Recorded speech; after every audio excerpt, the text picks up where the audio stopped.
आकाशवाणी गोरखपुर से क्षेत्रीय समाचार।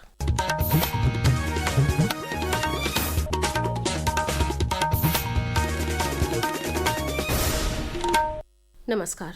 समाचार बुलेटिन के साथ मैं सोनी निगम। प्रधानमंत्री नरेंद्र मोदी आज वाराणसी दौरे पर पहुंचे।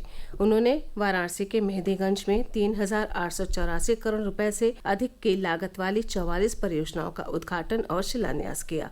इन परियोजनाओं में सड़क अवसंरचना, बिजली, शिक्षा और पर्यटन के क्षेत्र में विकास शामिल है। इस अवसर पर प्रधानमंत्री ने एक जनसभा में कहा कि इन परियोजनाओं से क्षेत्र की समग्र प्रगति को बढ़ावा मिलेगा।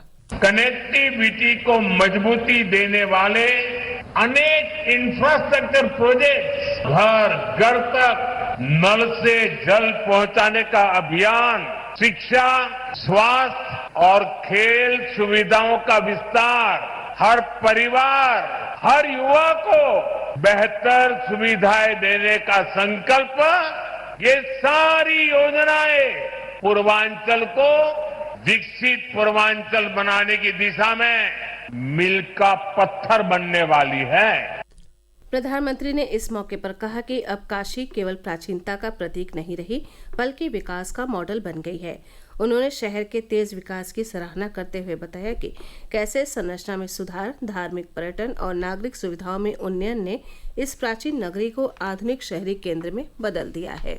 प्रधानमंत्री ने इस अवसर पर 70 वर्ष से अधिक आयु के 3 बुजुर्गों को आयुष्मान कार्ड सौंपे और 3 GI प्रमाण पत्र प्रदान किए। बीते 10 वर्षों में हमने सिर्फ अस्पतालों की गिनती नहीं बढ़ाई है, हमने मरीज की गरिमा भी बढ़ाई है। आयुष्मान भारत योजना मेरे गरीब भाई बहनों के लिए किसी वरदान से कम नहीं है। ये योजना सिर्फ इलाज नहीं देती, ये इलाज के साथ साथ विश्वास देती है। श्री मोदी ने बनास डेयरी से जुड़े राज्य के दुग्ध उत्पादक किसानों को 106 करोड़ रुपए का बोनस भी स्थानांतरित किया। इस अवसर पर प्रदेश के मुख्यमंत्री योगी आदित्यनाथ ने कहा कि पिछले 8 वर्षों में लोगों ने बदलती हुई काशी को देखा है। प्रधानमंत्री के नेतृत्व में 50,000 करोड़ रुपए की योजनाएं काशी में आई हैं। कार्यक्रम में प्रदेश की राज्यपाल आनंदीबेन पटेल भी मौजूद रहीं। केंद्रीय वित्त राज्य मंत्री पंकज चौधरी ने महाराजगंज जिले के 16 विद्यालयों में आज आधुनिक सुविधाओं वाले शौचालयों और पेयजल आपूर्ति व्यवस्था का लोकार्पण वहां के GGIC परिसर से किया।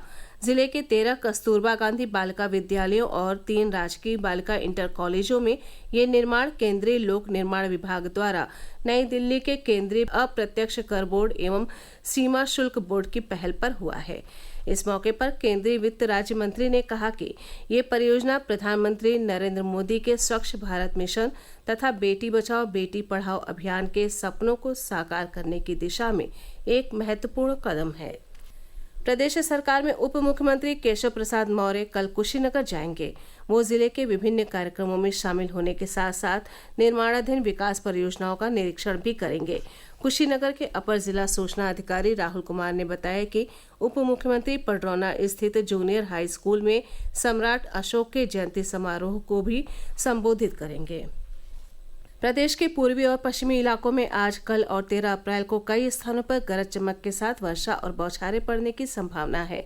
मौसम विज्ञान विभाग ने इस समय अवधि में पूर्वी उत्तर प्रदेश में वज्रपात की भी चेतावनी जारी की है। विभाग द्वारा जारी दैनिक मौसम पूर्वानुमान बुलेटिन के अनुसार आज और कल पूर्वी इलाके में तेज झोंकेदार हवा चलने और कल कुछ स्थानों पर ओलावृष्टि की भी चेतावनी जारी की गई है। इस बीच उत्तर प्रदेश में कल से खराब हुए मौसम से जुड़ी दुर्घटनाओं में एक महिला सहित करीब 22 लोगों की मृत्यु हो गई। राहत आयुक्त कार्यालय के अनुसार 13 लोगों की मौत बिजली गिरने के कारण हुई, जबकि शेष लोगों की मृत्यु दीवार गिरने या छत गिरने के कारण हुई। मुख्यमंत्री योगी आदित्यनाथ ने मृतकों के परिजनों को 4-4 लाख रुपए की अनुग्रह राशि देने की घोषणा की है। प्रदेश सरकार में कैबिनेट मंत्री डॉक्टर संजय निषाद ने आज क्षेत्रीय क्रीड़ांगन गोरखपुर से राज्य स्तरीय गली बड्डी खेल प्रतियोगिता का शुभारंभ किया। उन्होंने कहा कि प्रदेश सरकार सभी के कल्याण और उत्थान के लिए निरंतर प्रयत्नशील है। कैबिनेट मंत्री ने आश्वस्त किया कि वो खेलों का हिस्सा बन रहे वंचित समाज के बच्चों की प्रतिभा को उचित सम्मान दिलवाने के लिए हर संभव प्रयास करेंगे। इस मौके पर आयोजक संस्था सेफ सोसाइटी के निदेशक विश्व वैभव शर्मा ने कहा कि कल मनाए जाने वाले अंतर्राष्ट्रीय स्ट्रीट चिल्ड्रन डे के उपलक्ष्य में आयोजित इस स्पर्धा का उद्देश्य समाज के वंचित वर्ग के बच्चों को खेलों के लिए एक उत्कृष्ट मंच प्रदान करना है। इसी के साथ ये समाचार बुलेटिन समाप्त हुआ। नमस्कार।